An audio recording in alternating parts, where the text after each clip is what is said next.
like I know. I want to scoot back and I I can't. know. Looking personal or something.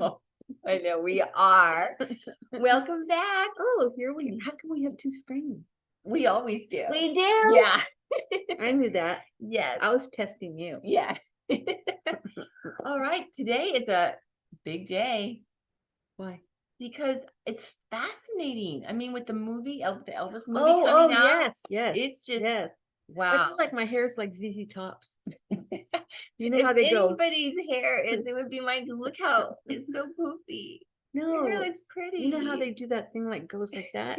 They're going like that. It's in style. Yeah. You got style. All right. Well, thank you for joining us today. Let's see who's with us, Vera. Let's see. All right. Here we go. Oh, what to talk about. All right. Yes. Look at what my phone's doing. Oh my. You want to stop it? That's How do you stop it's it? like technology, right? It's amazing, but Stop it can talking. do No, oh, I'm just kidding. It can do some pretty yes, interesting things. Yes, or, it does. like dictate every single word you say when you're not expecting it. Yes. Okay, so thank you for being here. Aloha. Ahoy. And yeah, so we have Elvis on the mind, and I'm really excited to hear what you have to say about this. And we also have a soul tribers, I should say, is Birthmark, past life, that they asked about in super chat. Yes. So it's a great way to get your questions into Vera through our super chat. So very exciting. Spiritual disco. Hi, Eric. Hi, Eric. Yes. We should have like a little disco light that comes out every time. Yeah, a little ball. We'll have Pat do that next time. Yes. Sammy should be here pretty soon. Excellent. Yeah. She's our moderator. Awesome. Right, isn't she? Cool. Yes. Yes. Okay. So Vera, we're going to talk about Elvis today. And we did talk a little bit last week about Elvis's past life with Lisa Marie, as well as with Nicolas Cage. And that was fascinating, I thought, because I mean, especially after seeing the movie. Oh, yes. Because I remember now. Gosh, you guys, if you haven't seen the Elvis movie, it was nothing that I was like wanting to go run out and see. I did not even want to see it because I thought it was going to be like every other, I didn't think it was going to be good. It was fabulous. It was like a profound and emotional experience, because I usually don't like to watch not documentaries. Hi, Sammy. What do they call it? Biopic movie, or it's like a documentary, but it's not a documentary. It's about the person's life. I usually don't really want to watch those again. And I really wanted to see this movie again. Yeah. Already. It was that guy Austin Butler. He deserved that Grammy. Absolutely. And he deserves an Oscar too. He is fascinating. He is. He got Elvis to the pelvis. Yeah. He was amazing at his portrayal of him. Incredible. In fact, Lisa Marie said that he channeled and embodied the heart and soul of her father. Yeah, exactly. I can't wait to hear about this. And she felt it. I believe she didn't meet him till after the movie was over. I mean, after the movie was made. You're right. I believe. Yeah. Yes. But when she met him, it was like, this is the one. Wow. Yeah. Wow. Yeah. And then pretty much once, because she always wanted her dad to be known for who he really was, not the Elvis persona. And from this movie, she kind of felt like she was done.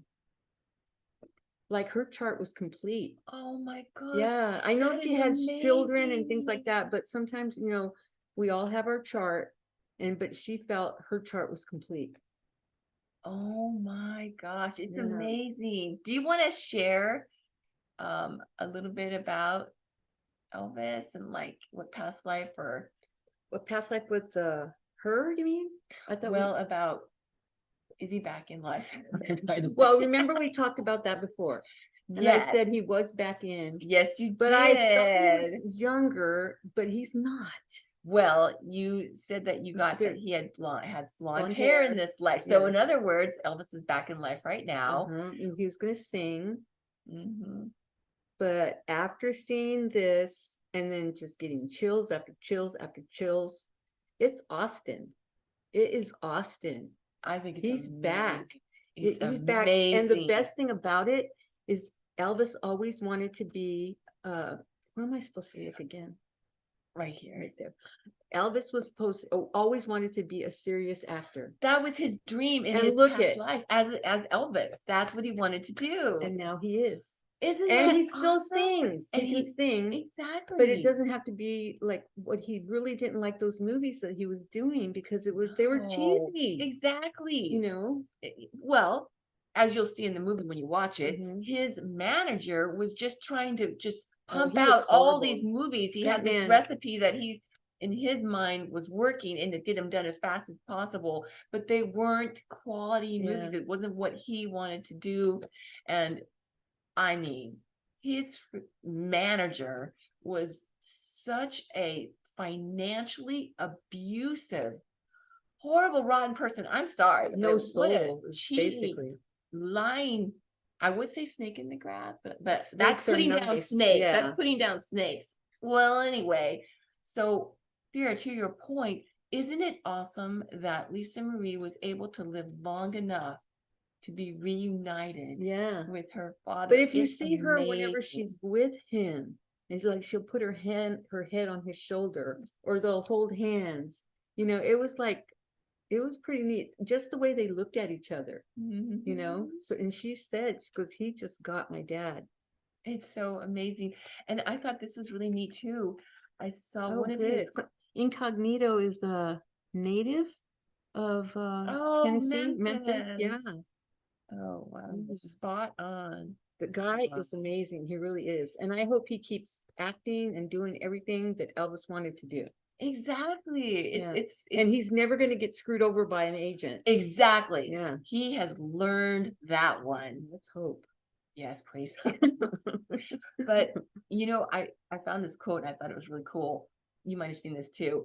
That when he saw, because obviously after the movie he met Lisa Marie and Priscilla, and he said that when he saw Priscilla, she looked like an angel. Yeah. And it was like so sweet. It was like he still loves her. Yeah. And you know, Elvis wanted to sing, oh God, what's the name of that? It was Dolly Parton song. I'll always love you. Remember how he said it because they had to get it in the movie. They really wanted him to sing it in the car when they were together. They weren't apart. They were getting divorced, but he wanted to sing that to her before she left. And Colonel Parker would not have. He wanted Dolly Parton to sell half of her, half the rights to the song. He was into. I mean. Oh, well, he was. So of course she said, she goes, it broke her heart because she had to say no to Elvis. Because he desperately wanted to sing that song. Of course. Yeah, well. Oh, well, anyway, we don't want to give that guy too much airtime because we don't like him. There's so much to be said there, but you'll see. Because he did have a past life. Colonel guy. Also. He was not a colonel, by the way. Well, I call it. No, he was a liar. He was from the Netherlands or something. Yeah, and he was a chronic freaking gambler, and that's why Elvis had to live in Las Vegas. It was just a hard story to watch, and I mean, wow, it made me feel emotional. Yeah, for him, and it's just, I mean, I liked Elvis, but now it's like I love him because you can just relate and connect with him as a person. But he's almost like a soul stalker because he had him in a past life, like in the 1800s, and then now. Oh my gosh, are you kidding me? Because Elvis was with his twin, but they were like really poor and they lived on a farm, but they were albinos. I mean that because the blue eye, the blue eye thing, and they were real white and everything, and so but the Colonel Parker, he was doing like what he did in Like a carnival show thing? Yeah, but he was the, like, I don't know what you would call him, a broker kind of thing. He would go around the country looking for acts. Oh, And you saw them at a store, at a, like a neighborhood, not grocery store, whatever they called them. This is body language for no. Yeah. And just took them. He just oh, took them. He didn't even, because he felt like they were mentally challenged because they had that eye thing going. You know how yes. And they didn't talk much, Oh. and they went with him. And then they ended up, you know, in this, I don't know if it was a circus. I know there was no animals. They were just oddities. You know how they had Oh, it those just back then? makes me so I don't think there was angry. animals. I just see like a bunch of people standing for pictures. So I don't think there was animals. But you know, like a heavy woman and then a really tall guy. Excuse me. This guy, it's like he behaved like he owned him. And it's really, really hard when any of us have cell memory from a past life, let alone cell memory with a particular person, a particular individual like that. It's like a big lesson for us not to fall into, you know, what it is that happened before. That's where our lesson's at. And I know Austin's not real blonde, but I think he showed me a picture when he was little. Yes. And he was a little towhead. Yes. Yeah. And but I think I thought he was too young yet, but I was wrong. It's him. I mean, I kept getting chills. I know. That's what. And I didn't want to say it, you guys. I didn't want to say it because, you know, you want Austin to be his own person. Not that he's going to even know, because right. Come on, you know, but never know. But you know, it's just too many coinky dinkies. Yeah. And you know, I have to say, one of my favorite things about this story is that freak show. Thank you, Eric. Thanks. Yeah. As you pointed out, his life dream in the Elvis life was to become a serious actor. And I just love how he was able to achieve that by playing himself. Yeah. The role of himself. I want to know how he felt when he was doing it. I know it. And he obviously, I mean, he sounds like him now. Oh, I have to tell you, this is really cool. I found out, because I didn't know this, but leading up to the movie, the production had to be stalled because of COVID. And so the producers, I guess, they wanted to send him home from Australia, but he decided to stay there. It was in March of 2020. He decided to stay there. And obviously, it lasted longer than we all thought. But he said that he put up pictures of Elvis everywhere. And it's almost like it became this obsession. Oh. And it's just like, you know, because he was practicing, getting ready for the role. And I just thought that was so interesting. Yeah. Here's this obsession, like a lot of us do feel when we find something that will remind us of our past life. Or maybe what we've lived, we might become like, I don't want to say obsessed, but sometimes that happens, right? And we're just like, we so resonate to something, and that's so amazing how this has all happened. But I want to know how he felt after the movie, like during the movie and then after the movie. I'd love to hear that. Maybe he'll do something. I'm sure they'll talk about it at some point, if they haven't already. Yeah, and it was interesting too. Oh, Vera, I wanted to ask you something. He was on SNL. I did not know that. Vera, I have to ask you. Okay, I'm dying to know. Okay, all right. So, okay, Austin's mother, and you know, this was a devastating thing for Austin to work through. His mother passed away in 2014, and she was 23 or 24 years old, 23, I think. And well, anyway, her number, and I'm kind of paraphrasing here, but her number, I think she called it her God number. He sang a Christmas song. Oh, that makes me laugh. I'm sorry. Go ahead. We'll have to tell him. Yeah. Well, anyway, okay. His mother's God number was 27, I believe, and he got a tattoo to have his mother, you know, that remembrance and that with him. And I just thought it was kind of interesting how he lost his mother in his past life. And then in this life, he also lost his mother quite young, actually. She was only 23. Wow. And she was obviously her God number. That seems like a spiritual way of living, right? And of course, in the Elvis past life, which you'll see in the movie, his mother was very religious. Was very religious. And so my question I was wondering is if his dear mother in this life might be the same mother that he had in his last life. Oh, no. She stayed on the other side. Yeah, it was the same mother, though, in the albino life. Oh, yeah. And so that's so horrible how she had to live with him being taken away from her again. Yeah, and they were destitute because they needed their help to farm the land, the boys. Oh. And they were poor and they needed, and they didn't have enough help. So they were really destitute with that situation.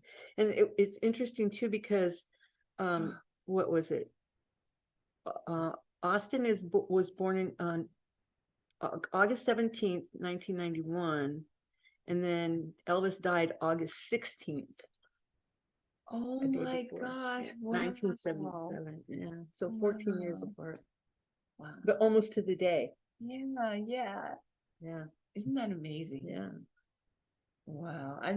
It's just this story was just very very powerful, very emotional, and it's that righteous anger within us when we're watching it. It's like you want to help, and it makes me think of our guides, our spirit guides on the other side, who were like, "Don't go that way, don't do it." Yeah, exactly. Only because we knew what happened. Yeah.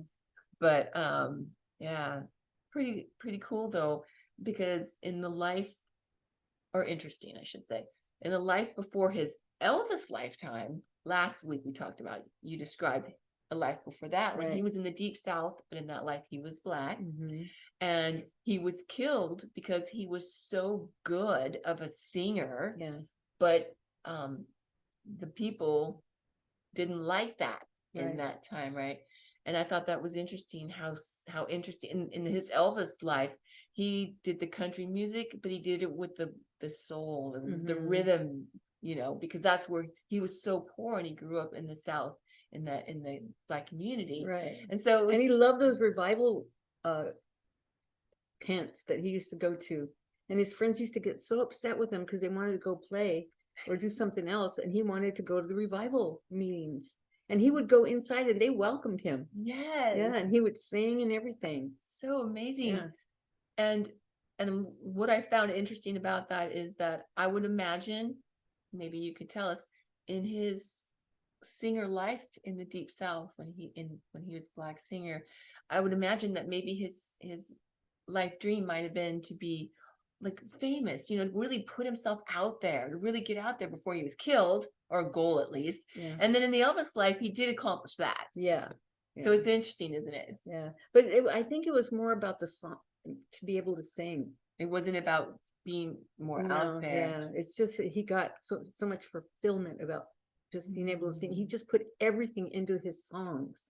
And he did that even in the Elvis life. Yeah, and that's why he was always, that's why they needed to pep him up and bring him down.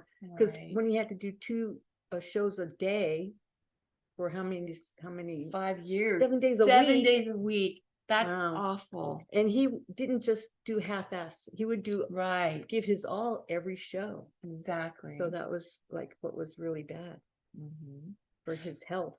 Right. I just found it interesting that like in that Elvis life, his being so known, you know what I mean? But really, that makes sense. It really was his love of it. Of it all. Exactly. Wow. That's all I have for that. Well, we can't wait to hear your thoughts when you see the movie and let us know what you think about it. So interesting. Yeah, it's really good. Okay, so we have a Soul Triber's Past Life Birthmark that we are going to dive into. And this is a good time to remind everybody again. I know I already mentioned it. If you have a question, if you'd like to find out from Vera about your past life birthmark, you can do that now through our super chat that we have here during our live show on YouTube. Okay, thank you, Tack. That's showing us there. Oh, nice. All right, so Jackie's question. Are you ready, Vera? I'm ready. Okay. Oh, you don't need that. Okay. I have a rectangle birthmark on my back near the heart area. My daughter has the same but on the right side. Okay, so that is her question. Oh, okay. I thought there was more to it. So basically, this is a representation of, and it's mostly your daughters. Your daughter wanted this as a reminder in this lifetime for both of you. But it's about all the past lives you've had together, especially this one. Because I don't know, but for me, it's like the rectangle is a representative of, I don't know, I get home like a house or stability, that kind of thing. But with rectangles, like squares, they're all even on each side. Where the rectangle is not, you can stretch it, and it's still a rectangle, but you can make it go any which way you want, but it's still a rectangle. Right. And so that's basically how Jackie was with what? Oh, no, I didn't mean to. I was going to move it up, but I didn't mean to. That was basically how Jackie was with her daughter in different past lives, or her daughter was with her. It was about the home. It was about how they were brought, how they were together in life. And it was about the heart. That's why because it was she was mostly her mother. Jackie was her mother in her daughter's in past lives, just like she is in this life. And so that's why the daughter had it go to her heart. And she just wanted them to remember, what they had in past lives and what they have in this lifetime. And it means a lot. And it also means spirituality to me. I don't know why, but it just really, it's spirituality that she's going to show her. And how, like I said, it's not even like it is a square, but the rectangle shows her that not always things are fair. Not things are always the same, so that's a different aspect of life that she has to learn, the little girl. But yeah, so there's a greater variety that she shows her in life, like the rectangle, so that's exciting for the little girl. And then she's helping her to understand what her truth is, and she doesn't have to conform to the structure of the community that they might be in at the time. So that's what's exciting for the little girl too. And she wants her mom to remember that too in this lifetime. So, and it's also the willingness for them to stretch and grow. And let's see. Yeah, so it's mostly it's the little girl's past life birthmark. And not to forget about the love that she felt for her mom, and the love they have for each other, that kind of thing, and the lessons that they've learned together and are going to continue to learn together. And let's see, and the freedom that Jackie taught her in the previous past lives on, like you find out how to make your way. I'll guide you, but you have to make decisions too. So she grew up independent in different past lives as well. So so it's very significant, this past life, for both of you. So just remind her when she's a teenager that she picked you, and you guys have the same birthmark, because she wanted you guys to remember how close you were. Oh, because sometimes when you're a teenager, yeah. Yeah. So basically, it's just really, it signifies the heart, the home, the hearth, and spirituality kind of thing. Except we were perfect teenagers. Of course. Right, Mom? Just kidding. All right. Well, that was awesome. You might have been. No, I wasn't. That was so really cool to hear about Jackie's connection with her daughter. Very, very cool. All right. Hello, Brenda. Hi, Brenda. Awesome. And Joel. Oh, very cool. Hi, Jackie. Oh, you're welcome. Oh, Mary, thank you. Mary. I like the little fox. I know, I love that too. Jumping up. That is awesome, isn't it? Yeah. I just love that one. Because it like represented, because I'm going, what am I going to do with a rectangle? But then it just started gelling. Yeah. So that was awesome. Yes. That's great. Yeah. All right. Well, Vera, now, is there anything else that you wanted to tell everybody? We do have a life themes and emotions class coming up. You can check it out on our website. And that's really cool because when we find out about our life themes, it can bring us a lot of answers. A lot of times when challenges come up in our life, I know I had a challenge this week. I was fretting. I mean, fretting, but that's only because our themes are kind of like what's challenging for us in life. And sometimes, you know, like I'm just gonna say it. One of my secondary theme is rescuer. So sometimes I want to rescue other people, and then I go down when I do that. And so it's hard because our habit is, no, I want to help you. Yeah. And so it's just an example of how it's really important to find out what our themes are, because it helped me to be a little bit more balanced and like try to regain my core, my center, instead of losing what's best for me in this situation. So. And Jackie, that's even more perfect, that it wasn't a perfect rectangle, because nothing in life is perfect. Yeah. So that's even better. Yes. And then remember, the rectangles, you can move it any way you want. It's still a rectangle. So that's what I love about that. All right. I learned that in some part of my math that I remember. A little bit. Well, that's pretty good. Yeah. I don't remember a lot of math. I don't either, but I remember that part. All right. Vera, is there anything else? Maybe I'm wrong. I don't know. That's what I got. Well, we will be back next Saturday. Yeah. And we love you. We are with you in spirit and hope you have a great week. And Vera? Yeah, journey with us. Well, that was a big smack.